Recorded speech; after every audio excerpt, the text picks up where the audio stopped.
চৌধুরী স্যারের নির্দেশনায় এবং ইউনূস স্যারের তত্ত্বাবধানে আমি রবির বাজারে এসেছি। এখানে যেসব অবৈধভাবে হচ্ছে আপনার করে কি বলে আপনার গুদামজাত করে হচ্ছে যে দোকানগুলো রাখা হয়েছে, অবৈধভাবে রাখা হয়েছে এবং যে স্থাপনা তৈরি করা হয়েছে তাদেরকে সরে যাওয়ার নির্দেশ দেওয়া হয়েছে এবং হচ্ছে নোটিশ প্রদান করা হয়েছে।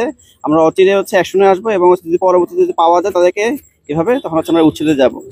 আর এখানে ব্যবস্থাপনা যে আমরা যে দেখলাম সেটা ব্যবস্থাপনার বিষয় হচ্ছে আমার তহসিলদার সাহেবকে আমি নির্দেশনা দিয়ে দিয়েছি।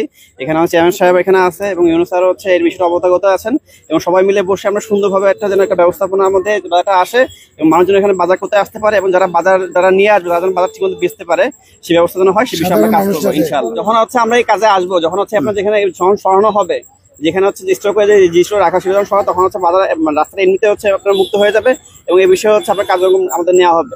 বাইপাসটা খুব দ্রুত চালু হবে। বাজারে আমরা বিভিন্ন অভিযোগের পরিপ্রেক্ষিতে আজকে আমাদের এসিল্যান্ড ভূমি কর্মকর্তা কুলাউড়া উপজেলার 19 সহ আমি সহ এলাকার অর্থ মিডিয়া সহ আমরা পুরা একটা অভিযান আমরা পরিদর্শন করছি। প্রথম অবস্থায় আমরা ওয়ার্নিং দিয়েছি লামাবাজারকে, যদি লামাবাজার ব্যবসায়ী যারা দখল করছে জায়গা যে পণ্য সামগ্রী বিক্রিত সেই জায়গাটা দখলমুক্তর জন্য আমরা উদ্দেশ্যে আজকে প্রথম দফায় আমরা তাদেরকে পরামর্শ দিচ্ছি।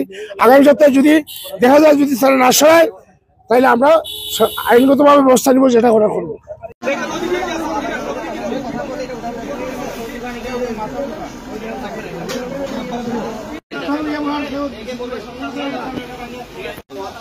সারা দখল করলাম অন্য মানুষ করতে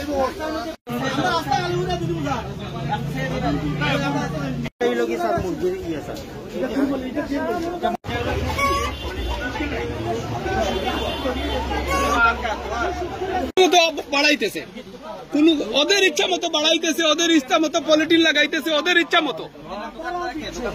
দোকানদার তো আসছে না মনে হয় স্যার।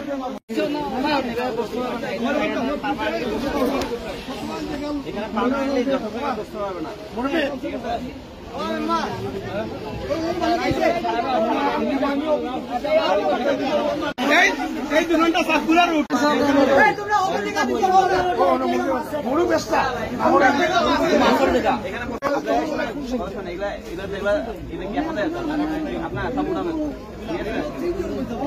থাকবে না, ঠিক আছে? আপনি সেভাবে আপনি আসবেন, খালি আপনাকে